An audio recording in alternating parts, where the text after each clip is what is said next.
My God, my adored one, my King, my desire. What tongue can voice my thanks to thee? I was heedless, thou didst awaken me. I had turned back from thee, thou didst graciously aid me to turn towards thee. I was as one dead, thou didst quicken me with the water of life. I was withered, thou didst revive me with the heavenly stream of thine utterance, which had flowed forth from the pen of the All-Merciful. O divine providence, all existence is begotten by thy bounty. Deprive it not of the waters of thy generosity, neither do thou withhold it from the ocean of thy mercy. I beseech thee to aid and assist me at all times and under all conditions, and seek from the heaven of thy grace thine ancient favor. Thou art in truth the Lord of bounty and the sovereign of the kingdom of eternity. His Holiness Baha'u'llah.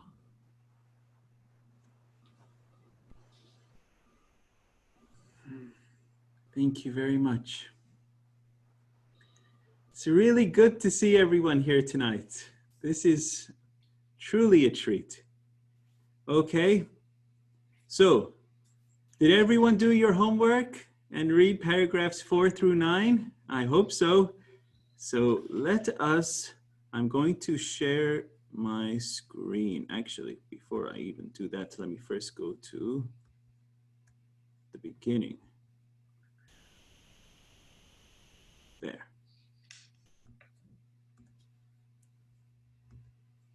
Okay, sharing screen now. Okay.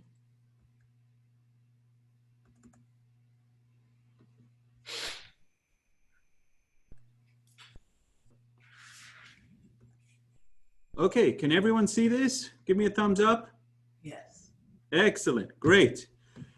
So in this section, dear friends, we are on, I think this is the third session.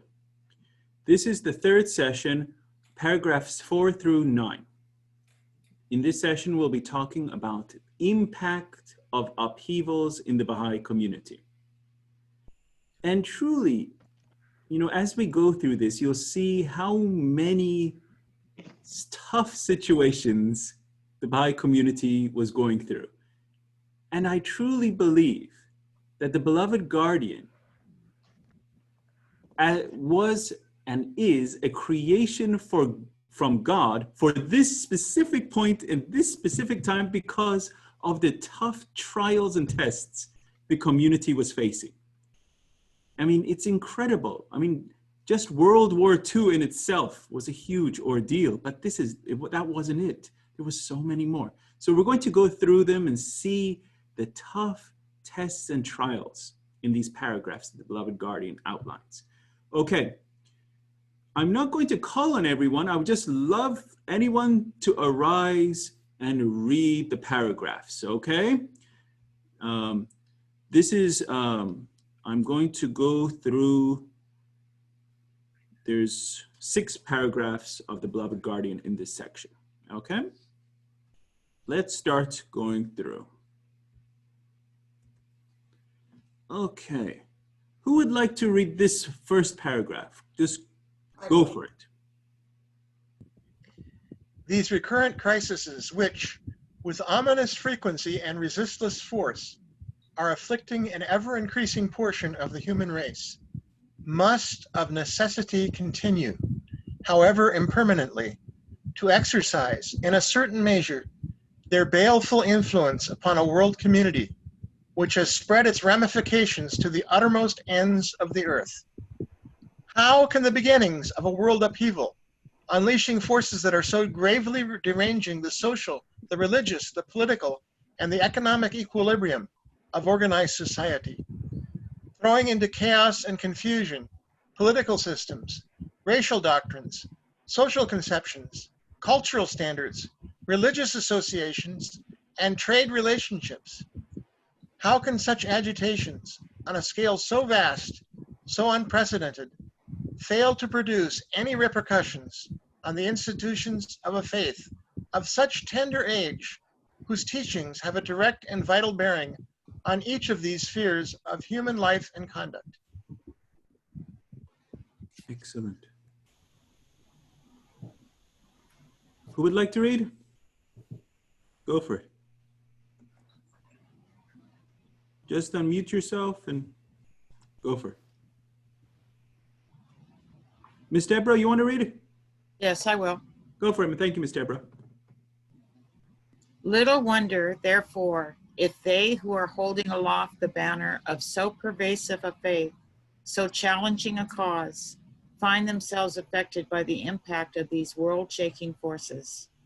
Little wonder if they find that in the midst of this whirlpool of contending passions, their freedom has been curtailed, their tenets contemned, their institutions assaulted, their motives aligned, their authority jeopardized, their claim rejected. Excellent. Thank you, Miss Deborah. Okay. Kayvon John, you're next. Okay, in the heart of the European continent, a community which, as predicted by Abdul Baha, is destined by virtue of its spiritual potentialities and geographical situation to radiate the splendor of the light of the faith. It has been momentarily eclipsed through the restrictions which a regime that has sorely misapprehended its purpose and function has chosen to impose upon it. Its voice, alas, is now silenced, its institutions dissolved, its literature banned, its archives confiscated, and its meetings suspended. Excellent. Thank you, Kayvon John. Sure. Okay. Ozine John, you're here. Go for it.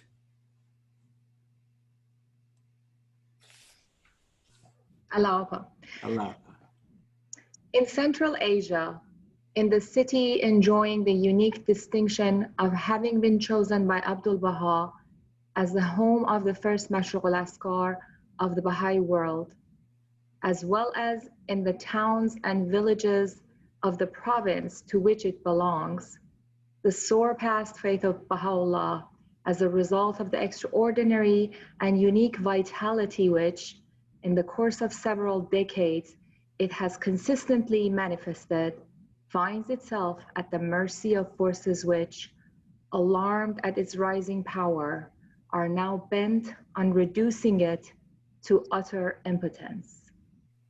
Its temple, though still used for purposes of Baha'i worship, has been expropriated, its assemblies and committees disbanded, its teaching activities crippled, its chief promoters deported, and not a few of its most enthusiastic supporters, both men and women, imprisoned.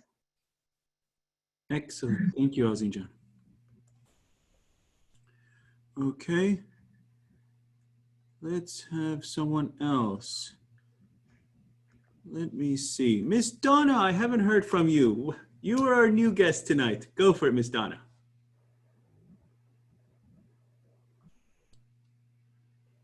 In the land of its birth, wherein reside the immense majority of its followers, a country whose capital has been held by Baha'u'llah as the mother of the world and the dayspring of the joy of mankind. A civil authority is yet undivorced officially from the paralyzing influence of an antiquated, a fanatical, and outrageously corrupt clergy, pursues relentlessly its campaign of repression against the adherents of a faith which it has for well nigh a century striven unsuccessfully to suppress.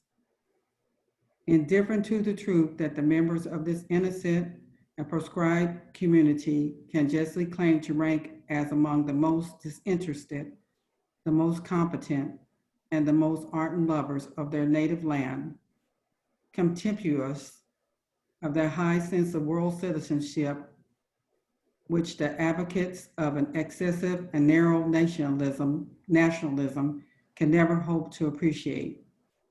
Such an authority refuses to grant to a faith which extends a spiritual jurisdiction over well-nigh 600 local communities, and which numerically outnumbers the adherents of either the Christian, the Jewish, or the Zoroastrian faiths in that land, the necessary legal right to enforce its laws, to administer its affairs, to conduct its schools, to celebrate its festivals, to circulate its literature, to solemnize its rites, to erect its edifices, and to safeguard its endowments.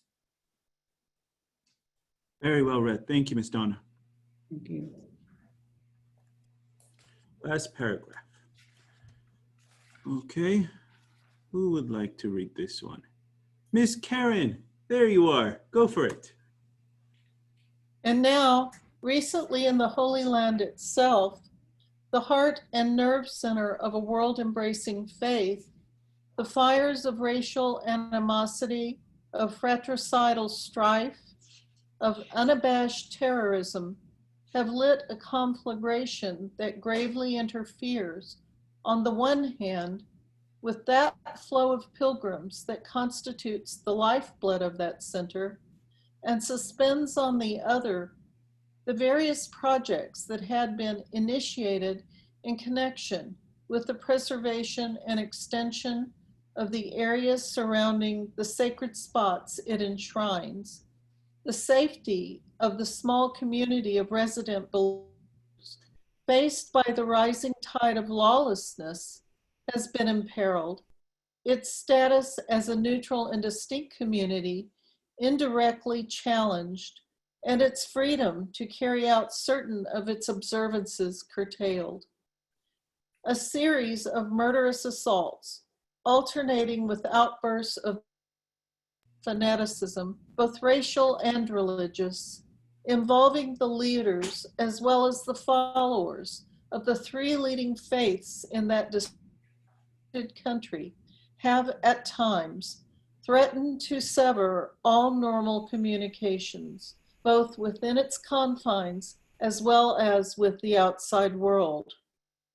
Perilous though the situation has been, the Bahá'í holy places, the object of the adoration of a world encircling faith, have, notwithstanding their number and exposed position, and though to outward seeming deprived of any means of protection, been vouchsafed a preservation little short of miraculous. Excellent. Thank you very much, Ms. Karen. Okay. So before I start getting into this introduction, you can see it on your screen. The beloved guardian in these first 6 paragraphs, 4 through 9, is outlining this world upheaval, this chaos that is encircling the globe.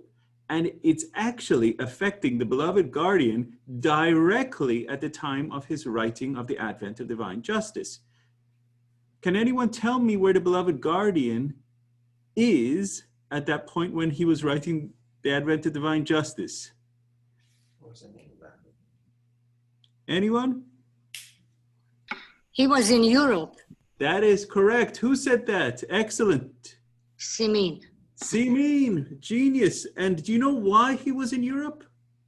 Yes, because of the problems in Israel. That's or correct. Palestine. Good job, Simin. That's bonus points right there. So in paragraph 9, we hear talking about this great revolt in Palestine.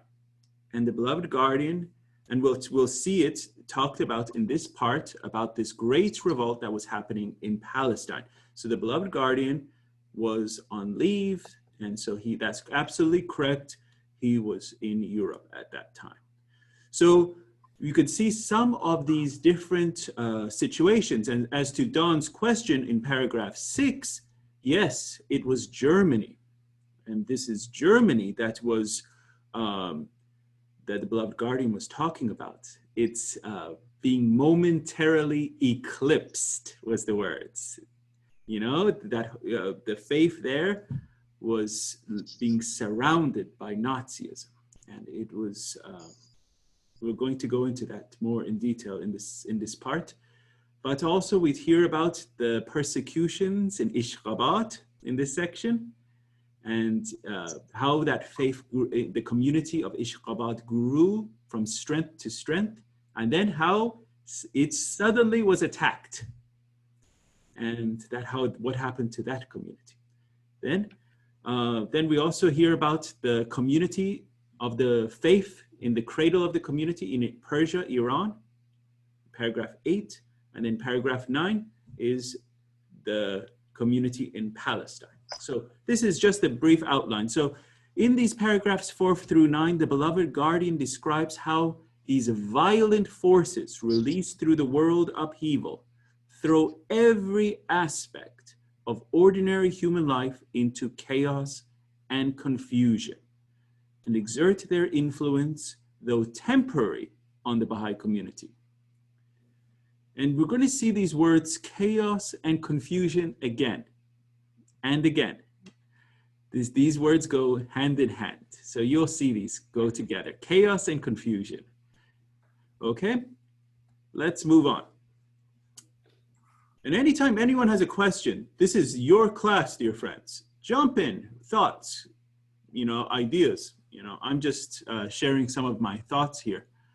So these are some of the restrictions, the harassments, the persecutions, the limitations that the beloved guardian goes through in paragraphs 4 through 9. He talks about these restrictions imposed on the faith in Germany. The harassment of the Baha'is in Ishqabat, the persecution of the Baha'is in Persia, the limitations experienced by the small Baha'i community in the Baha'i World Center as the result of the religious and racial animosity and the hatred. So these are just some of the focus points that the beloved guardian addresses in these paragraphs. Okay. Now let's go through reading some of these so you just don't hear my voice. Who would like to read these so we can hear your voices? Anyone, go for it. Okay. The crises that were afflicting a large proportion of humanity with tremendous force in the 1930s signaled the beginning of a world upheaval. Abdu'l-Baha has attributed great importance to Germany. Excellent, very well read. Who was that? I didn't get to scroll through the names. Dennis. Oh, thank you, Dennis. Good to hear you, and very well read. Thank you, Dennis. So these were crises that were afflicting a large portion of humanity at this point in time. Okay, next, the rise of the Nazis and the world war that followed significantly impeded the advancement of European Baha'i communities. It doesn't need much explanation. I mean, Nazism pretty much impeded any and all activities in the whole world. It became the focus.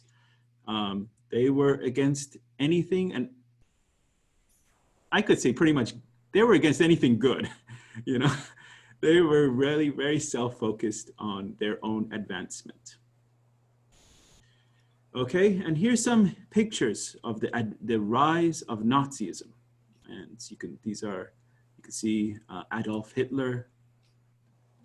And the one in the top right, this is the young youth that were being indoctrinated into the army. He was inspecting them. So the development of the German Baha'i community resumed after World War II with the assistance of the North American Baha'is. So this is really this pillar, this this chief citadel that we heard about in the last section, where it talks about America as the chief citadel. Now, this German Baha'i community that suffered. We're going to see just some of the sufferings in this part. How they suffered, and then America comes to its aid. So beautiful. This is how these Baha'i communities work together and to really help this community to get it back on its feet. Another major key point in these paragraphs, Miss Yuda, go for it, read this one. The first Baha'i house of worship was built in Ashgabat, Turkmenistan during 1902 and 1908 under the instruction of Abdul Baha. Thank you, Miss Yuda. By the way, side note, I love your voice, Miss Yuda. I don't know if, you know, I like how you read. I like your accent. Yes. Okay. John, may I add just a comment about Germany? Please, please. Always good. Yes. Himmler, of course, with Hitler, when they reached power, they declared the Baha'i faith banned in Germany, and their statement is that its teachings are inconsistent with the manifest of the Nazi party. And of course, several Baha'is were taken to court, but they basically declared it illegal. That was it. Thank you very much. You're jumping ahead. We're going to get to that part, but excellent. Thank you very much for that point. Yes, you're spot on. Himmler declared the Baha'i faith in Germany inconsistent and with the principles of Nazism. And hence, many Baha'is were put in prison and sent to concentration camps. And we're going to get to that part, but thank you, Dr. Bayat, for jumping ahead. Excellent. And so let's, this is a picture, this is a very early picture of the construction on the Baha'i House of Worship that was built in Ashgabat. I think I love these pictures, you know, that you can find of these events, you know, in our history of our cause. It's really cool. And you can see all the Baha'is there standing and how it was being built, how many bricks that was put together. And we're going to find out that even though this earthquake that hit Ashgabat, this thing was built so magnificently and so well that this was the only thing that survived the earthquake. So these people are doing a really good job building this house of worship. And so we're going to get to that section. Here's the house of worship that was built in Ashgabat. And this is Haji Mirza Muhammad Taghi Afnan. It's a long name. Vakila Dawala. I'm not good with names. Can anyone assist me on this one? Any of the Persian friends better with names? Vakila Dole. Vakila Dole. He was an Afnan member. He was, this guy is holding this picture of the house of worship in the center. That's him. He's the maternal cousin of the Bab. Maternal cousin of the Bab. And he largely paid for and supervised the building for this house of worship. Incredible honor. I mean, imagine you are paying for a whole house of worship. It's incredible honor for that to be in your name. The first house of worship in the Baha'i world. And so this was the honor of Haji Mirza Muhammad Taghi Afnan. Okay, that will be a pop quiz for one of you guys later tonight. What was his name? Okay. This is the house of worship built in Ashgabat.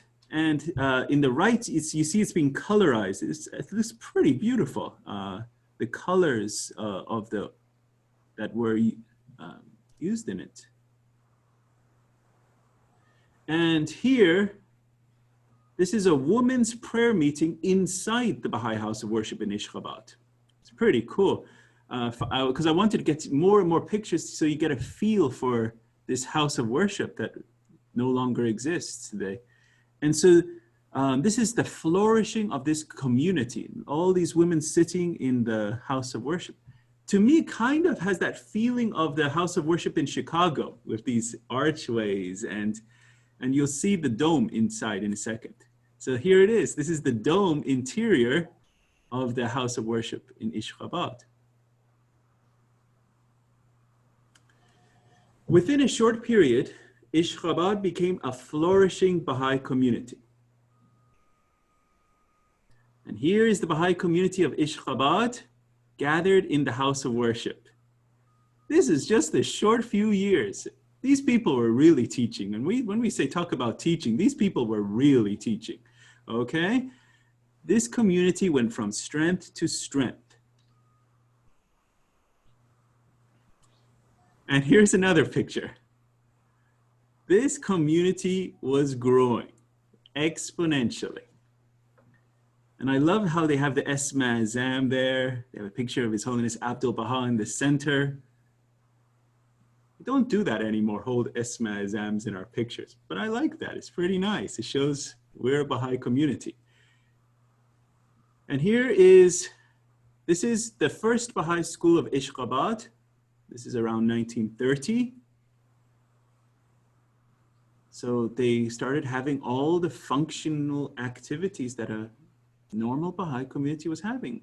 Women's gatherings, children's classes. And here, this is International Baha'i Gathering in the grounds of the House of Worship of Ishkhabad. So they're just having gathering after gathering. But what happened? What happened?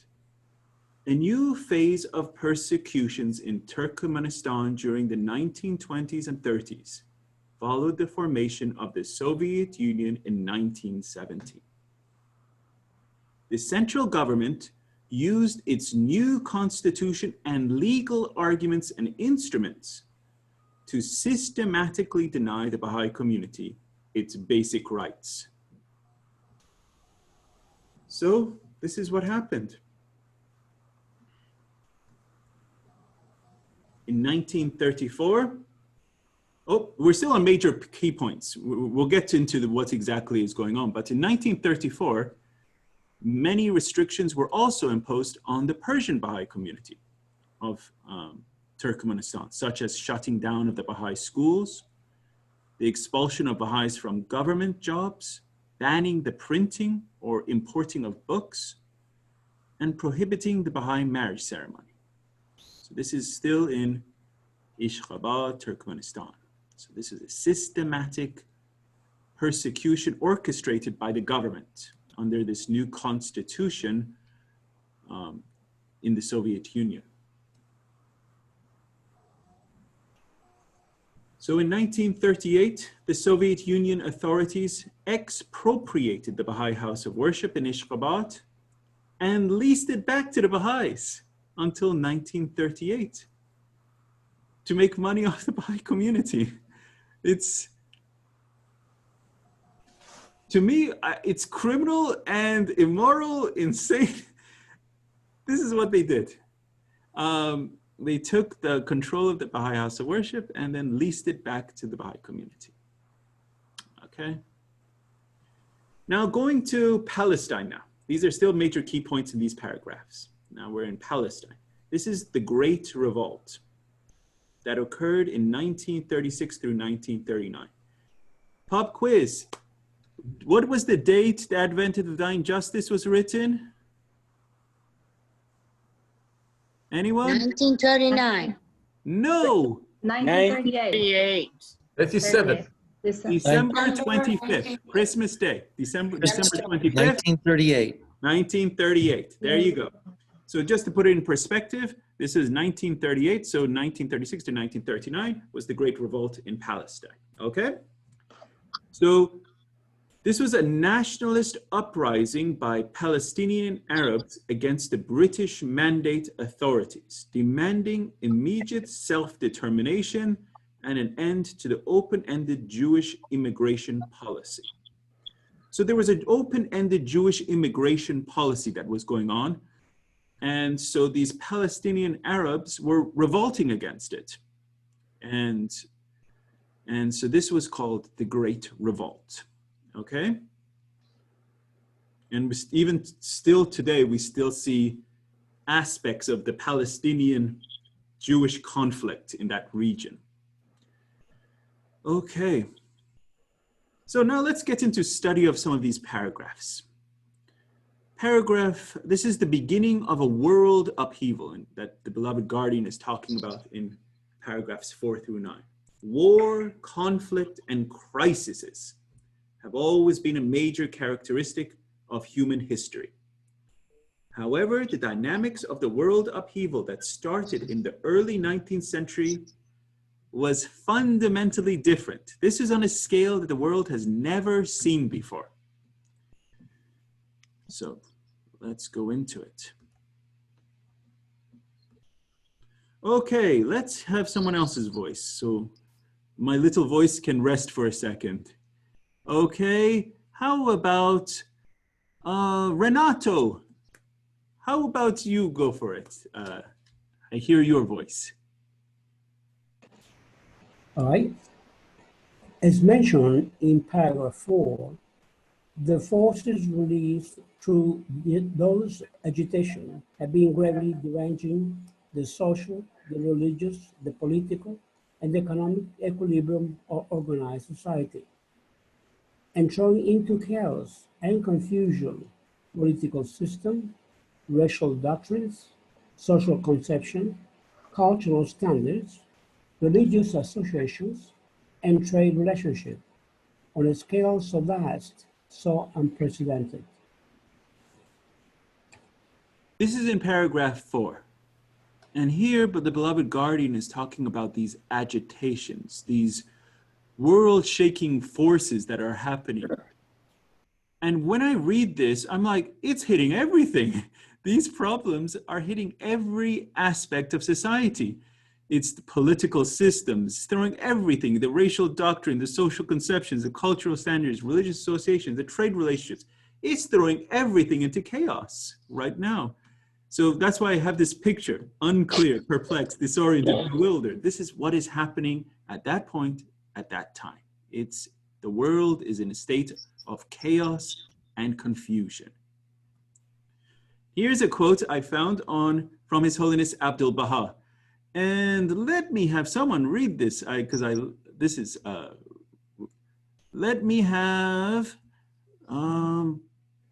will pick from our gallery, Miss Kathy, go for it. Miss Kathy, you are the person to read this for tonight. Okay, the beginning of the world upheaval. Chaos and confusion are daily increasing in the world.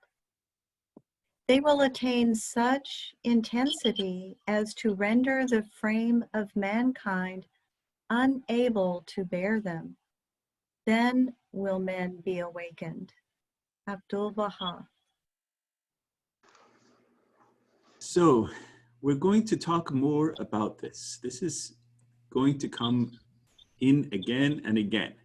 This is one of the themes of the Advent of Divine Justice. And do you guys remember from part 1 what Advent of Divine Justice means? It's the revelations of the Bab and Baha'u'llah. This transformative power that has entered the world is the Advent of Divine Justice. And so this chaos and confusion that are daily increasing in the world, they will attain such an intensity as to render the frame of mankind unable to bear them. Then will men be awakened. This is one of the most awesome things. I love this quote, and whoever made this beautiful graphic, I applaud them. And what I really love about this quote is it is at the heart of the greater process that is working in the world, okay? And if you read ahead in the Advent of Divine Justice, this is coming in one of the later parts. I think it's like part 21 or something in this entire course, where it's talking about the greater process, which is disintegration, where this process of disintegration that is happening in the world, this quote directly addresses this process of disintegration, where chaos and confusion are daily increasing in the world. This is at the hands of our Creator. God, Allah, is working his, as they say, working his magic to break down all of these processes, these old order, so that we as Baha'is can build a new world order in our communities. And I will get into that section when it comes, but this is kind of like foreshadowing. Okay, let's get into our next quote. This is from Gleanings from the Writings of Baha'u'llah. His Holiness Baha'u'llah had discerned the signs and the convulsions and had warned all of humanity. This is what he writes. The winds of despair are, alas, blowing from every direction, and the strife that divideth and afflicteth the human race is daily increasing. The signs of impending convulsions and chaos can now be discerned, inasmuch as the prevailing order appeareth to be lamentably defective. I beseech God, exalted be his glory, that he may graciously awaken the peoples of the earth, may grant that the end of their conduct may be profitable unto them, and aid them to accomplish that which beseemeth their station.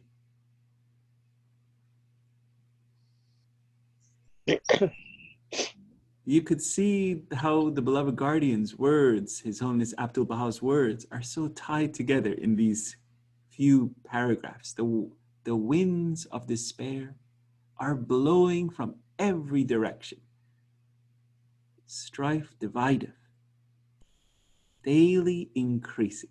Same thing that the Abdul Baha said, every day it's getting worse. Okay. Let's hear from one of you. Dennis, go for it. Let's read this one. Beginning of the world upheaval, humanity had ignored the revelation of Baha'u'llah and its warnings. At the time the Advent of Divine Justice was written, the massive bloodshed of World War I had ended, but the nations of the world were relentlessly preparing for World War II. So, as you all know, from one war to the next war.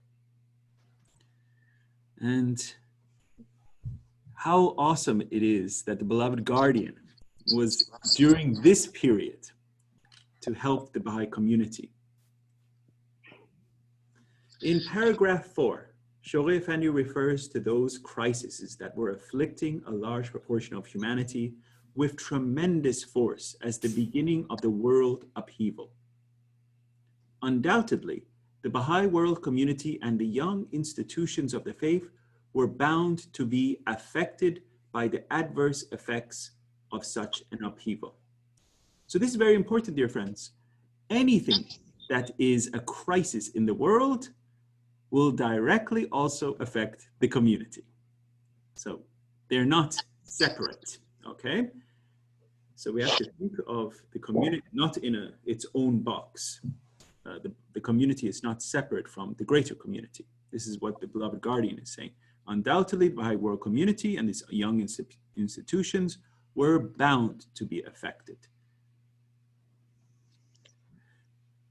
In paragraph 5, the beloved guardian, Shoghi Effendi, this is where he talks and expounds on the impact of those world-shaking forces. I love the words of the guardian here, world-shaking forces on those who follow the Baha'i cause. So let's hear from someone to read this quote. They find themselves affected by the impact of these world-shaking forces. Little wonder if they find that in the midst of all this whirlpool of contending passions, their freedom has been curtailed. Their tenants condemned, their institutions assaulted, their motives maligned, their authority jeopardized, their claim rejected. Excellent, Bruce. Very well read. These world-shaking forces. And this is the best picture that I could find of world-shaking forces. So this is, you imagine this point in time, war after war. And it's a community that is in its infancy with institutions. Abdul Baha passed in 1921. 1921, okay? Then a short few years after that, again, we're entering into 1939 to 1945, another war. And this community is still in its infancy. And they have to deal with these world-shaking forces, these assaults. Okay? And it says here, little wonder if they find themselves in the midst of a whirlpool of contending passions. Their freedom has been curtailed, their tenants contemned, their institutions assaulted, their motives maligned. Okay. Let's move on. You guys are doing such a great job. Anytime you guys have a question, don't hesitate to raise it. I don't always get to see the chats and the comments or anything, but don't hesitate. This is your class, okay? This is now, we're talking about Germany. This is in paragraph 6. In paragraph 6, the beloved guardian Shoghi Effendi refers to the spiritual significance of Germany. This is an incredible country. Its destiny is unbelievable. And we're going to share some of these quotes from His Holiness Abdul Baha on Germany, where it's going to go, okay? And also, he mentions the restrictions that the Nazi regime had imposed on the Baha'i community of Germany, primarily out of misunderstandings about the purpose and function of the Baha'i faith. And as Dr. Bat foreshadowed, that's absolutely right. Himmler had put into place a document that had stated that the Baha'i community is not in line with the Nazi regime. So this is where it talks about this. We're going to get this. We're going to talk about it in a few more slides.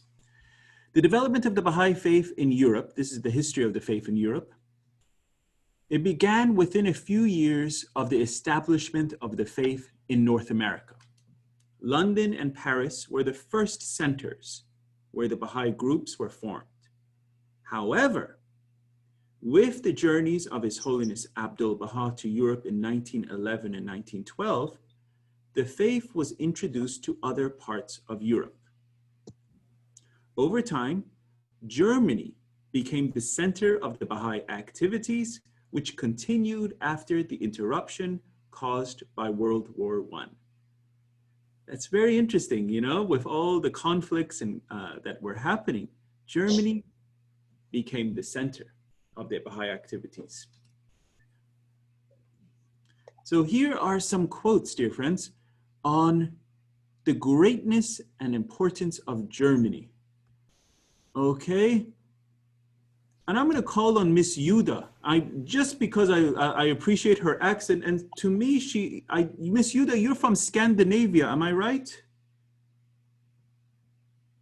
Or what region are you from, Miss Yuda? Oh, you're muted.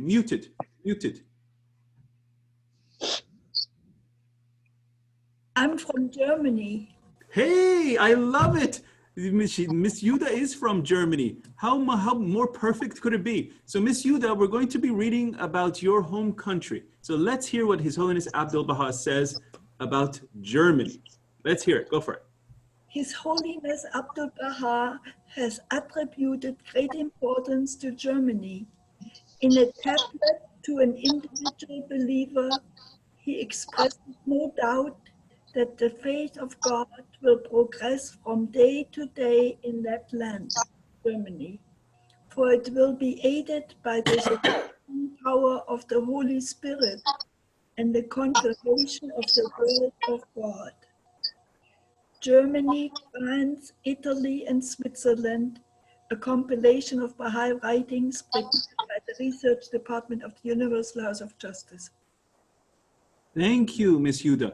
And I have one more quote on this, because who better to read this than Miss Yuda Miller from Germany? Okay. So here it says, Abdul Baha talking, he says that the faith of God will progress from day to day in that land, for it will be aided by the strengthening power of the Holy Spirit and the confirmation of the word of God. Now, Miss Yuda, one more writing. This is how on Germany. Go for it.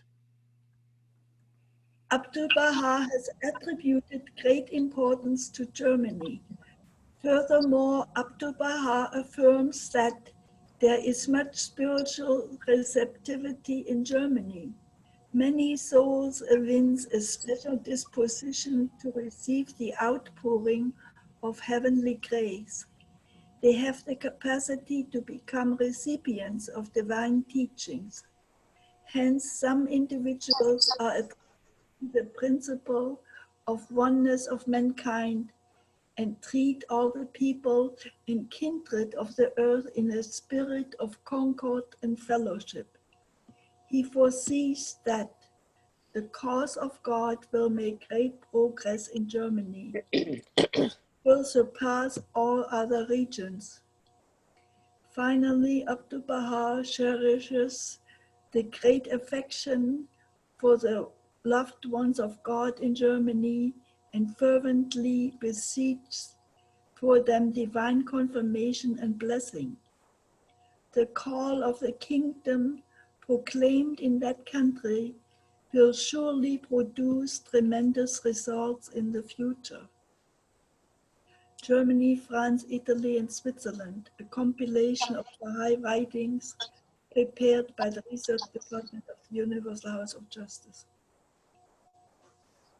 Thank you very much, Miss Yuda. Very well read. So here you just get a glimpse of the greatness that Germany's destiny is coming for. It will lead, it will surpass all other countries in Europe.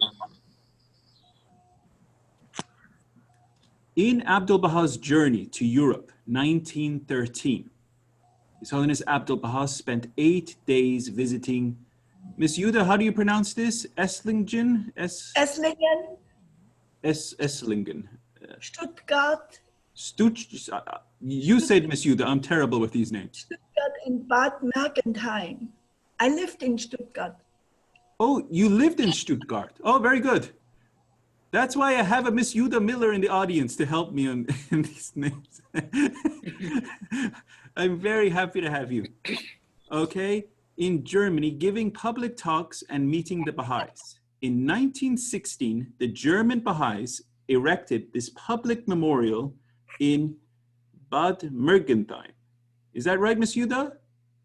Yeah, Bad Mergentheim. There we Yes. go. Thank you. In memory of His Holiness Abdul Baha's visit, despite the effects of World War I, the German Baha'i community grew to the stage that in 1923, it was able to form one of the world's first Baha'i national spiritual assemblies. So here, this is the memorial. It's so cool. I mean, this is a historic memorial that was erected for Abdul Baha's visit to Germany. And this is a picture, dear friends, of the Baha'i community of Bad Mergentheim at the public memorial of Abdul Baha. This is a quite large community at that time, relatively speaking, for Germany. Okay, but what happened? Another crisis. Here we go. The rise of the Nazis. and the world war that followed significantly impeded the advancement of the European Baha'i communities. In Germany, as Dr. Bat mentioned, Heinrich Himmler accused the Baha'is of having international and pacifist tendencies and banned the Baha'i faith in 1937. Afterwards, the Nazi regime engaged in a systematic persecution of the Baha'is.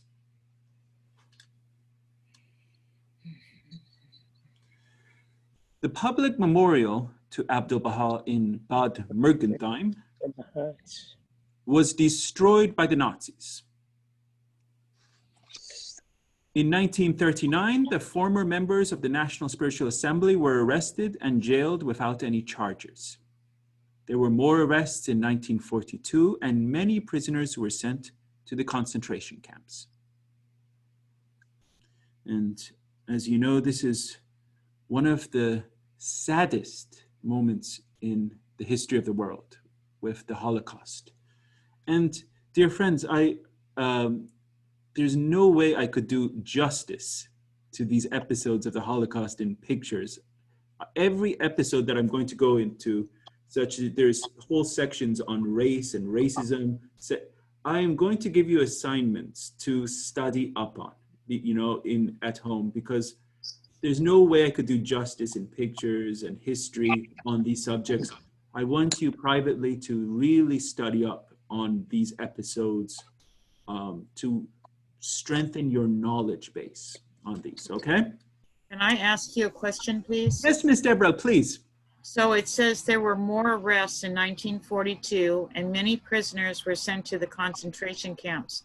Yes. So is that saying that Baha'is were arrested and put in with the Jews when they were arrested? That's absolutely right, Ms. Deborah. There's actually a wonderful talk, and I will send it to all of you. And there's a Baha'i, he's written, I believe it's Mr. Christopher Buck, he's a historian. And he's written and compiled the history of the Baha'i community in Germany during that period. And I will send that, and I believe it's also, he's given a talk on YouTube on this period. And I will send that link to you once I find it, and the articles on it, okay? But you're absolutely right. The Baha'is, and pretty much anyone that was in any level not a Nazi, was lumped in and sent to the concentration camps. It was truly a final solution. So the word that the beloved guardian used here was momentary eclipse. And this is what he described it as, momentary eclipse. As highlighted by the beloved guardian in paragraph 6, these restrictions proved to be temporary. The development of the German Baha'i community resumed after World War II. The Baha'is of North America played a major role in this process as part of their second 7-year plan. And here, dear friends, I'm sharing this wonderful letter of the beloved guardian. This is awesome. I found this and I wanted to share it with you in this presentation. So here I'm going to read this letter to you. This is in a message that the beloved guardian wrote after World War II to the National Spiritual Assembly of the Baha'is of Germany and Austria. This is what he writes. It is such a joy, mingled with feelings of deep thankfulness to Baha'u'llah, to be able to resume direct correspondence with the elected national representatives of a community that has achieved so much in the past for our faith, that has been so dearly loved by Abdul Baha, and is destined to spread, as he foretold, the light of God's sacred revelation not only in the heart of Europe, but throughout that dark, war-devastated, spiritually famished continent. Now that the shackles imposed upon that community have been removed, and its chief and central administrative institution is again vigorously functioning, a concerted, sustained, and systematic effort must be made, not only by its members, but by the rank and file of its supporters throughout that land, to expand, multiply, and consolidate the community's nascent institutions, widen considerably and rapidly the range of its literature, establish firmly and definitely, in however rudimentary a form, its national headquarters in Frankfurt, situated in the heart of that country, reinforce and develop the work assigned to its national committees, revitalize its summer schools and other subsidiary institutions, maintain and develop its contact through correspondence with national and local administrative bodies throughout the Baha'i world, devise effective measures for the proclamation, boldly and determinedly, of the message to the masses, fortify and enrich its corporate life, and lay an unassailable foundation for its future development. That paragraph is a mouthful. It's just one after another. Boom, boom, boom, you gotta do this. Now, here's the, again, closing. The task is immense. The opportunities are priceless and manifold. The hour is critical and challenging. The promises given by Abdul Baha are clear, unmistakable, and soul refreshing. His assistance ready and unfailing. All that is required in thanksgiving for the protection vouchsafed to this community by Baha'u'llah is to arise with courage, high resolve, and clear vision, to carry out the immediate task in its entirety, and thus prepare the way for the opening of a new and still more glorious chapter in the history of the evolution of the faith in that land. Then the Guardian closes. I pray from all my heart for the speedy and complete realization of the high hopes I cherish for that dearly beloved, long-suffering, richly blessed community, your true and grateful brother, Shoghi. How awesome is that? I mean, so it first starts off here, praising this and his joy at the opening and be able to communicate with this, countries that have suffered at the hands of Nazism. And then right after his joy and everything, then he says, get to work. You got a lot to do. That's pretty much the simplest synopsis I could say. Get to work. There's one after another. This is a long paragraph, 151 words. One after another, he says, you got to do this, you got to do this, you got to do this, you got to do this. And then at the very last paragraph, he says, the hour is critical, unmistakable. And then he says, you got to arise with courage and high resolve, clear vision, and I'll pray for you.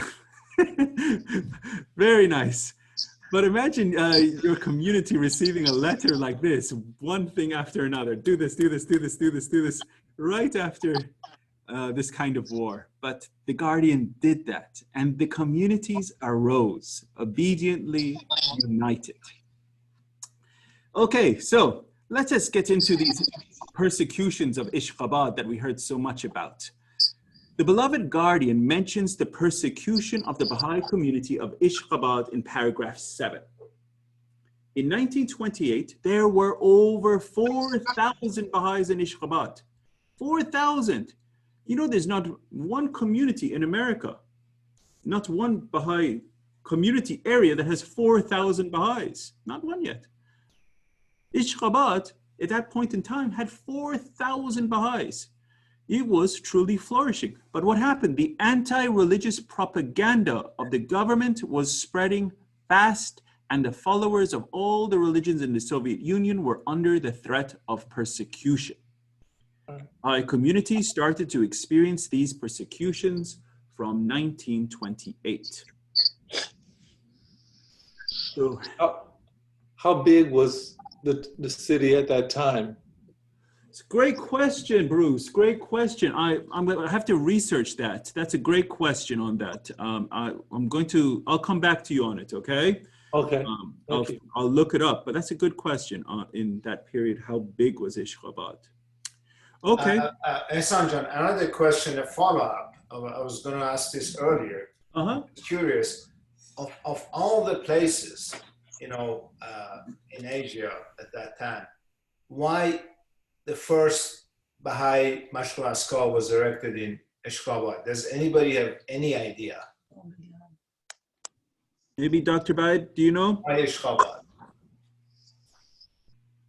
That's a good question. I'm just curious. I mean, I'm not trying to be. No, these are great questions. I mean, these are, we got to study more. Dr. Baid, do you have an answer? Dr. Satterbayat, anyone?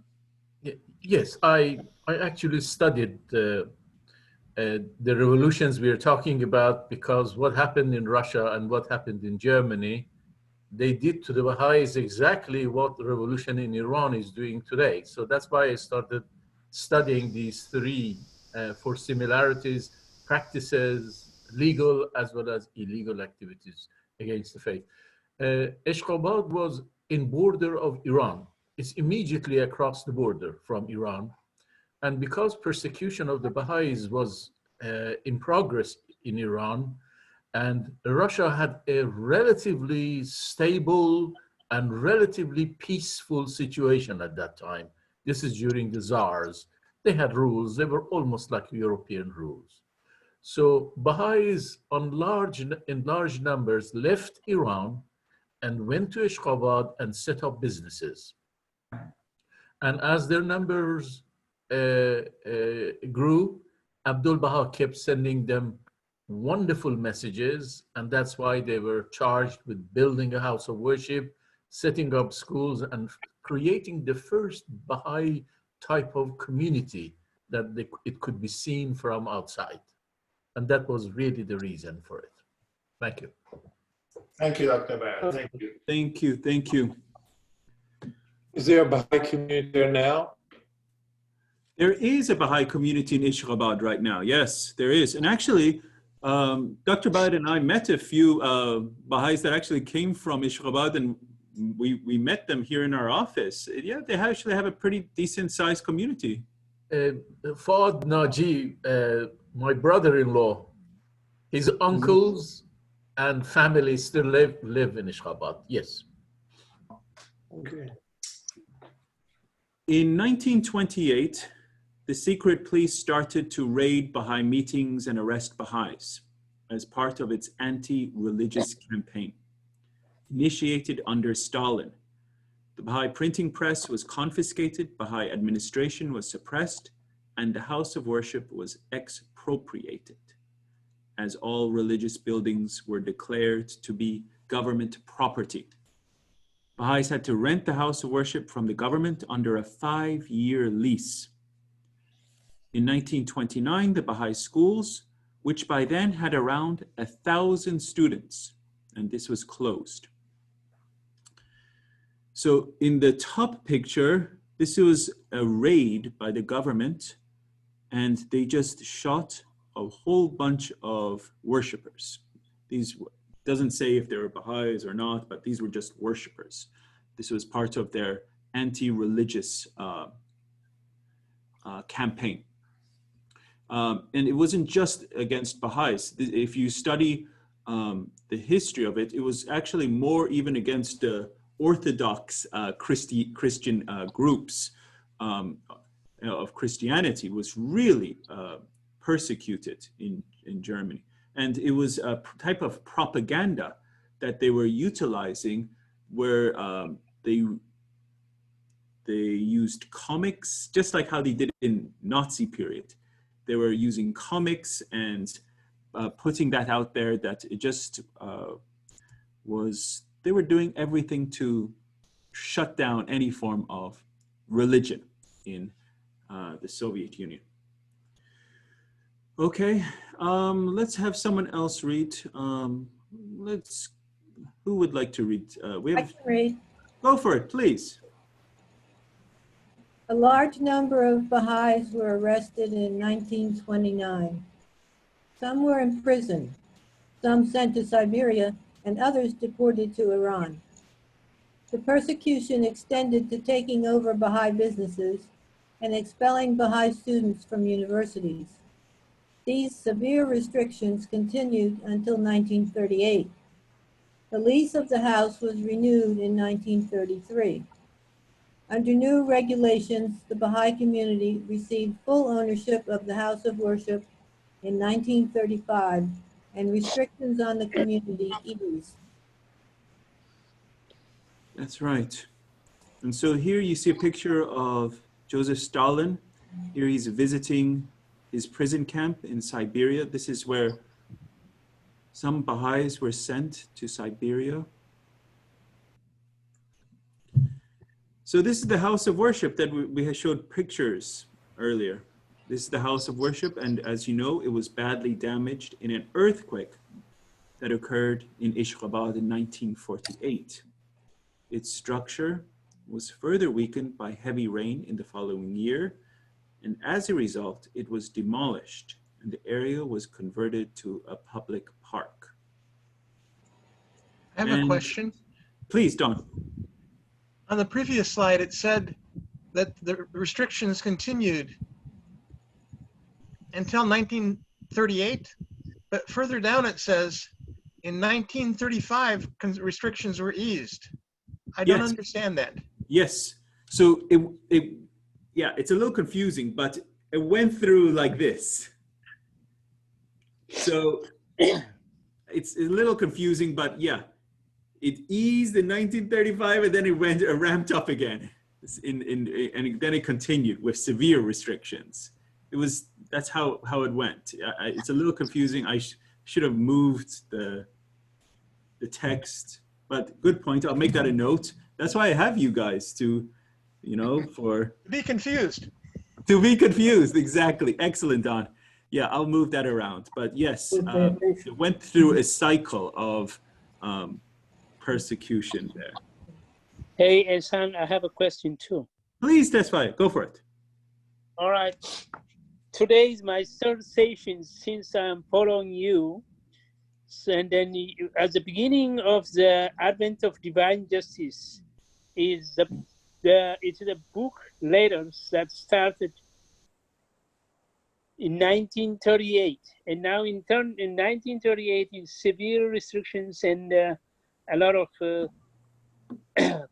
persecutions are going on here, it says. And then today's session that we talk about the world shocking forces and the chaos and confusions, and then the systematic persecutions of the Baha'is in Germany. When I see all these things, the Advent of Divine Justice is addressed most of the time in the North America and Canada and America. So we don't have too much chaos and all these things happen. So why we are to be addressed? And then the House of Justice also in the letter, the same thing they address to us. Is it to be a good side or a positive or negative side, or what's going on in America?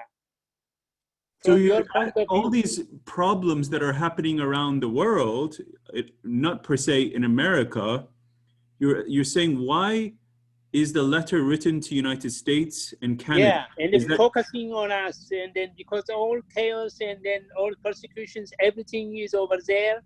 Right. And then, so what is the point for America? That are we lack of the services or our teaching the faith or something wrong, and what's going on? Great question, Tesfaye. Great question. So his question is, you see all of these problems around the world that you saw, the wars, the problems in Germany, the problems in Ashgabat community, problems in the cradle of the faith, and the Great Revolt, which is in Palestine, which we're coming up to. But all these problems that Tesfaye is in, like, why is this written to United States and Canada? And the answer is we got a glimpse of it, and we're going to get far more as we go into this course. It's why it was written to America is because of its importance. It is the chief citadel. It is the arm of the administrative order. America is. It has a great station of its destiny and its importance to lead all nations. So because it's per se the lion, as a community in the vanguard. And it needs to have, have this message to really help guide all the other communities that are really, in that sense, fledgling and nascent communities in strength and capacity compared to the American Baha'i community. And so this is, the Beloved Guardian goes into great detail about the victories and that the American Baha'is really accomplished. Patrick, you're next, and then we're going to continue. Could I ask a question first before we go on? Absolutely. Who is that? Who is that? This is Deborah. Please, Miss Deborah, please. And then Patrick.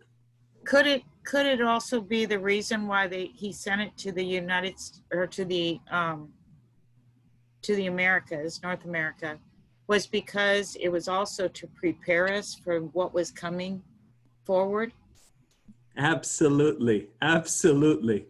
It's the Beloved Guardian wrote this letter also to prepare the Baha'i community for what was coming. There's a whole part where he's foreshadowing this war, and he tells that this war is coming. And so it's to prepare a community that its destiny is so great. It has to, and to help, as I mentioned, the words to describe the Guardian is community builder. He was helping this community at this stage to go and reach its destiny of that strength. But I have another thing to add to this. We have the worst racial issues in America rather than the other of the world. And then is that to be consideration into this letters to be to American Baha'is and then to the Canadian? You're spot on, Tesfaya. We're not there. That's in part 14. So stick with the course. We're going to, all of that is going to be addressed, and it's going to be really awesome. Okay, I'm going to give you a foreshadowing of that. We're going to go into the full origins of race, the entire history of it, and where did it emerge? How did it come to be? And then we're going to go in part 15, I believe, is the Baha'i concept and solution to this problem. So it's very exciting. So if you understand this, remember, this could be one of your meaningful conversations that you can talk with authority about, So that's really something that I look forward to presenting to you. But you're absolutely spot on. This is the most challenging issue, the most vital and challenging issue that the Beloved Guardian addressed is the issue of racial prejudice in this country. I need consultation on that. Oh, no doubt, no doubt. And we had one other question. I cannot remember the name. I'm sorry. You raised your hand. Go for it. Yes, just very quickly. I think Shoghi Effendi was so practical and prescient. He knew that the Western Hemisphere was not going to be physically destroyed. America and Canada were not touched by the war in the way the rest of the world was. You're absolutely right. Absolutely right, Patrick. Absolutely right. Basic thing. Yeah. Yeah. Any other thoughts or comments? I'm enjoying this. I don't know about you guys, but I'm enjoying hearing your thoughts, your comments, your learnings, your experiences. This is great. Yes, and also it's noteworthy that America, as was just mentioned by Don, practically concluded not just the First World War, but also the Second World War, and many wars since then, and has been playing a major role in forming, if you like, the world. And of course, it has all those problems that was referred to, but nevertheless, we should not underestimate its great achievements. And of course, the role is going to play eventually in the promotion of the new world order. Thank you. Excellent point. Yes, its role in World War I was addressed by the Beloved Guardian. Its role that it's championed in World War II, where it came to the aid of the Allies, was also, there's letters of the Guardian that the Guardian addressed that, and he said, you know, that he praised the American Baha'i community, not per se the American Baha'i community, but the Americans going and helping and bringing this war to a conclusion, you know, because this war was devastation on the planet, but bringing this war to a conclusion. So this is really the Americans that, you know, came to the aid of the world on this level. So great points, great points. Okay, let's move on. We covered that one. Here we go. So the public memorial to Abdul Baha in Bad Mergentheim was destroyed. We talked about this. And this is a repeat slide. Sorry. We're moving on. In paragraph 8, the Beloved Guardian Shough Effendi highlights the ongoing repression of the Baha'i faith in Iran. So now we're going to the cradle of the faith, Iran. Although it is the largest religious minority in the country, it has been deprived of the basic legal rights enjoyed by other religions such as the Zoroastrians, the Jews, and the Christians. The civil authority has not only disregarded the fact that the Persian Baha'is have proved themselves to be, this is the words of the Beloved Guardian, among the most disinterested, the most competent, and the most ardent lovers of their native land, but also vilifies them for their elevated consciousness of world citizenship, a concept that is at odds with the regime's fanatically nationalistic paradigm.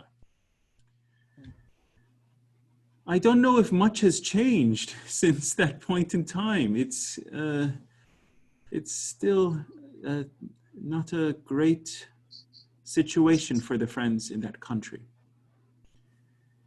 So, the persecution of the Baha'is in Iran. This is what happened. It entered a new stage when a new constitution was approved in 1906, and later with the establishment of the Pahlavi dynasty in 1925. The new constitution did not recognize the Baha'i faith as a minority religion in Iran, in contrast to the recognition given to Zoroastrianism, Judaism, and Christianity. So this passing of this new establishment of this rule, 1925. And remember, Beloved Guardian's ministry, 1921. So this is during his ministry. So this is another one of the painful episodes that the Beloved Guardian had to go through, that the friends in Iran are now going through this period of persecution and suffering from starting in 1925, really. In the past, mobs and local clergies were primarily the instigators of persecutions. This is during the early days of the heroic age. But in this new phase, starting in 1925, the central government became the primary initiator and executor of oppressions, using this new constitution, its legal arguments and instruments to systematically deny the Baha'i community its basic rights. In the face of persecution, the Baha'i community became more mature and openly pursued its communal and infrastructural developments. So the systematization of persecution in Iran, that went from strength to strength there. It went from these local clergies that go to the top of their minarets and, you know, proclaim the faith, you know, abhorrent. Now it's the whole government is against it, and open persecution is happening there.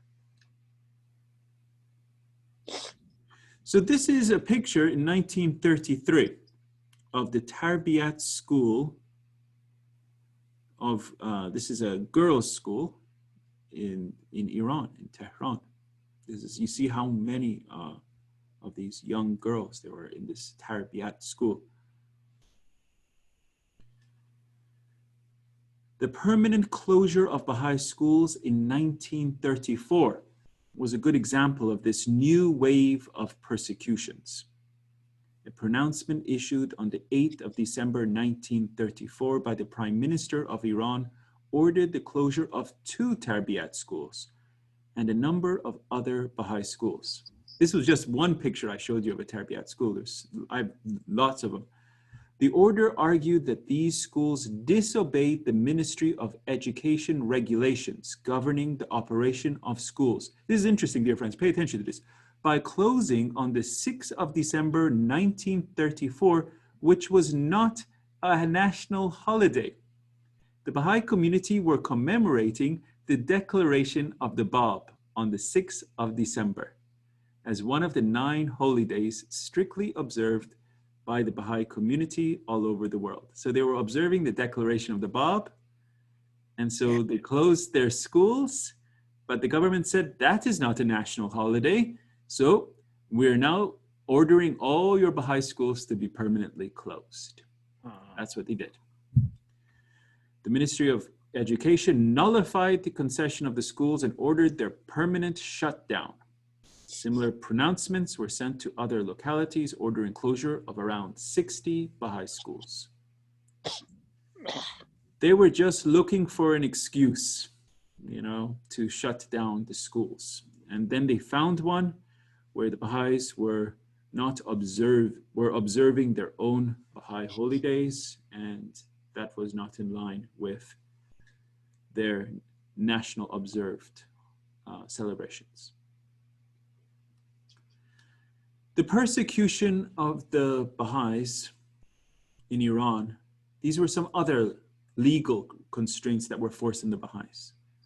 The Baha'i community was banned from printing books, importing books, registering their marriages. Many Baha'is were expelled from their government and military positions. And in 1938, it became a criminal offense to marry under a religious ceremony not offered by one of the religions recognized in the Constitution. And Dr. Bide, correct me if I'm wrong, all of these are still in force, is that correct? That is correct, with far more restrictions than during the Pahlavi dynasty before this clerical system took over. Right now, it's far worse than that. Baha'is are in prison in large numbers, and their accusations is generally that they are against the regime and they are spies for the government of Israel. Those are the 2 general accusations. Thanks. Thank you. So these were just some of the measures deployed primarily to suppress the Persian Baha'i community. In paragraph 9, dear friends, thank you for you guys for patience. I'm enjoying this class. In paragraph 9, the beloved guardian Shough Effendi describes the disturbances occurring in the Holy Land. So now we're going into the Holy Land. It's preventing the flow of pilgrims, suspending various projects underway at the Baha'i World Center, endangering the safety of the local Baha'i community, challenging the neutrality of the faith, and threatening to cut off all forms of communications. These are the 5 problems, per se, that was happening at the Baha'i World Center because of this great revolt that was going on. Despite their number, exposed positions, and lack of protection, the Baha'i holy places, they were miraculously protected and preserved.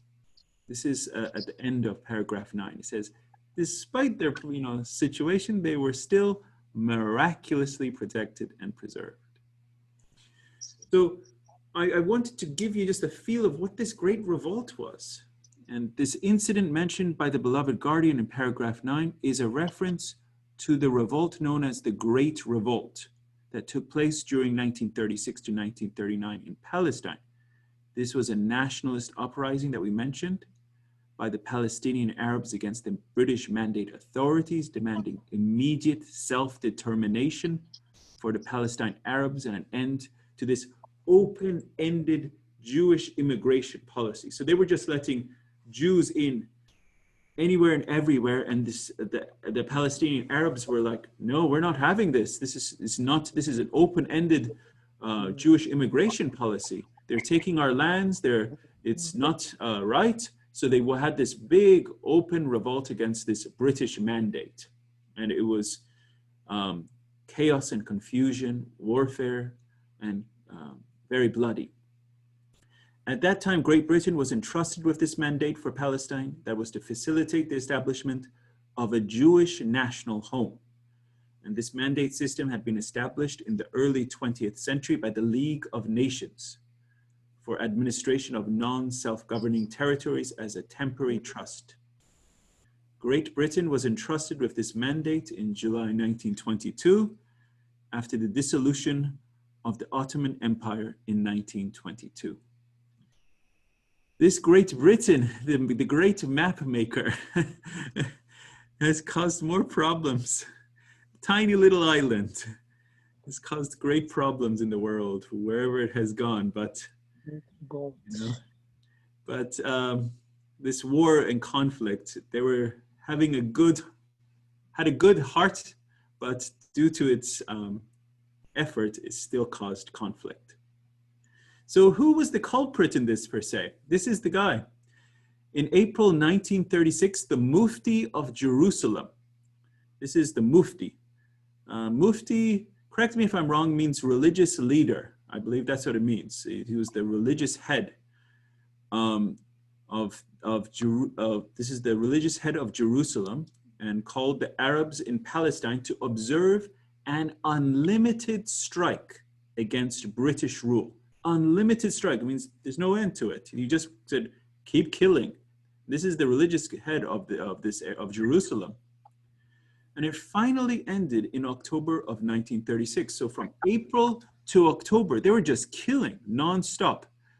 The strike was supported by other forms of political protest that led by urban and elitist group called the Higher Arab Committee. This was later considered as the first phase of the revolt. The second phase of the revolt were led by peasants and was violent and lasted from September 1937 to August 1939. Is it Mufti is Arabic or Hebrew or Persian? Dr. Bayat, answer? Yes, this is the Mufti of Jerusalem. This is the leader of the Sunni Muslims throughout the Palestine area. Okay. Thank you. So thank you very much, Dr. Bayat. There are different estimates of the number of casualties in this revolt. According to British figures, more than 2,000 Arabs were killed in combat. 108 were hanged and 961 died as a result of the terrorist activities. The Arabs give a different number. They say there were estimated almost 20,000 casualties for the Arabs, of which almost 15,000 were wounded. So it's anyone's guess on this aspect, but a lot of people died and a lot of people were hurt. And here's some newspaper clippings from the New York Times, the Evening World, the Baltimore News, where it talks about what was going on at that time. Arab nation is in revolt. And our last slide, this is the slide I wanted to end on. So is Miss Yuda still here?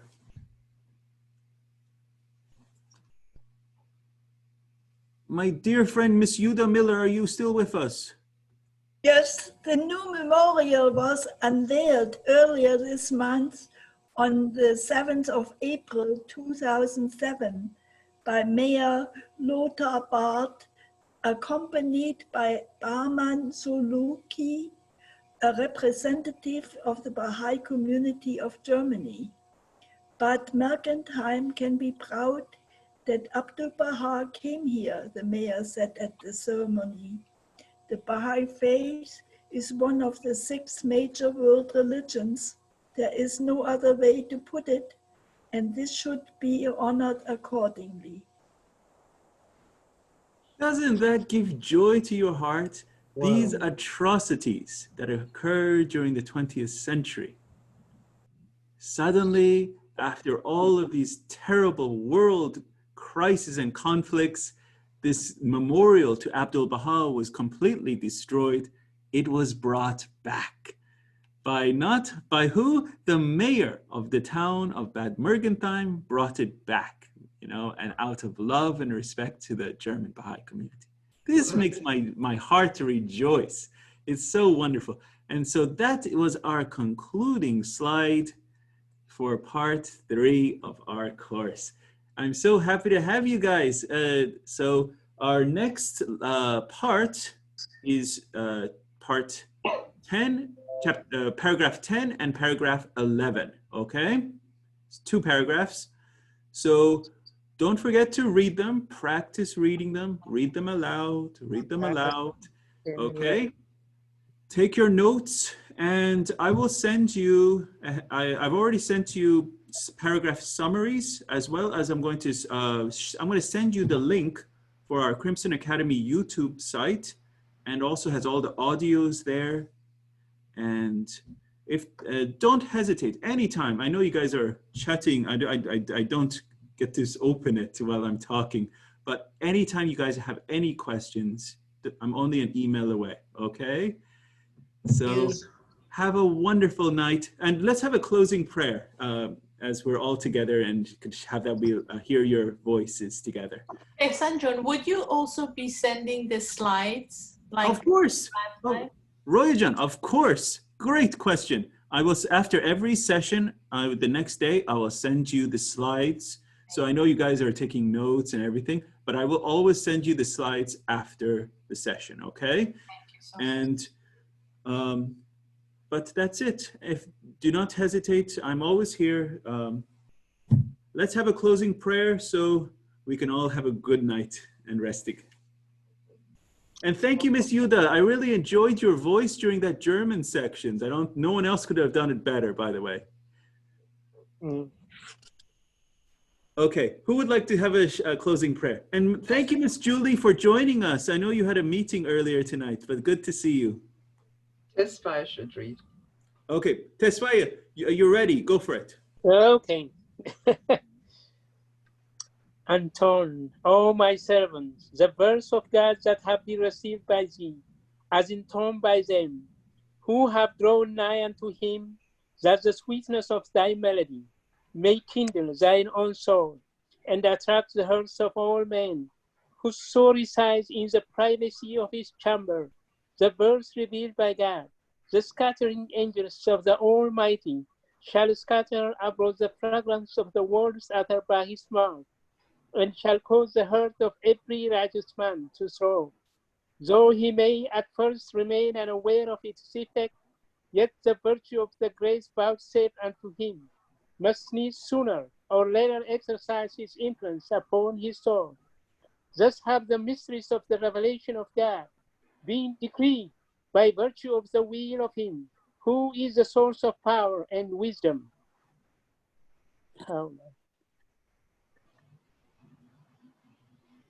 I like to think of that as the instructions to the prayers.